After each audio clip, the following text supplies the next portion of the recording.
Hello, আমি ফাইজুল। অনেকেই ইংরেজিতে কথা বলতে ভয় পান। মনে রাখবেন, প্রত্যেকটি ভুল আপনাকে নতুন করে শেখার একটি সুযোগ করে দেয়। Actually, mistakes are stepping stone to success, so don't be afraid to make them. Making mistakes equal learning better. Step 1, ছোট্ট ছোট্ট সেন্টেন্স দিয়ে শুরু করুন। যেমন I go there, I meet my friends or etc. অথবা আপনি প্রশ্ন করতে পারেন How are you? Yeah, I'm fine. Or what's your name? And my name is this. হ্যাঁ, এইভাবে যদি আপনি প্রতিদিন ইংলিশ চর্চা করতে থাকুন তাহলে অবশ্যই আপনার ইংলিশ ফ্লুয়েন্সি লেভেল ইনক্রিজ করবে। স্টেপ 2, প্রতিদিন 20 থেকে 30 মিনিট নিজের সাথে প্র্যাকটিস করুন। ধরুন আপনি দুপুরে প্র্যাকটিস করবেন, তাহলে সকাল থেকে দুপুর পর্যন্ত আপনি কি কাজ করেছেন সেগুলো ইংরেজিতে বলার চেষ্টা করুন।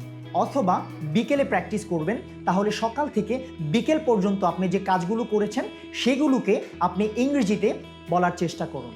যেমন What's your name? My name is Faizul. And what's your name? My name is Rubik's Cube.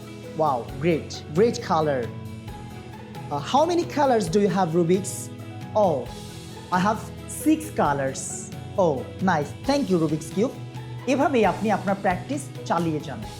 Step 3, বন্ধু বা পরিবারের সাথে ইংরেজিতে কথা বলার চেষ্টা করুন। যদি ভয় কাজ করে তাহলে বাংলার সাথে ইংরেজি মিশিয়ে বলার চেষ্টা করুন। যেমন আমি আজকে স্কুলে লেটে গিয়েছিলাম। পরবর্তীতে এই বাক্যটিকে ইংরেজিতে বলার চেষ্টা করুন। ঠিক এভাবে আপনি আপনার প্র্যাকটিস চালিয়ে গেলে অবশ্যই ধীরে ধীরে আরও আত্মবিশ্বাসী হয়ে উঠবেন। Remember, practice makes progress.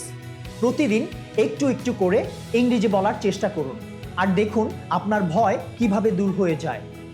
তাহলে আজ থেকেই শুরু করুন। Don't fear English, speak, learn and grow. Keep following our page for more tips to improve your English.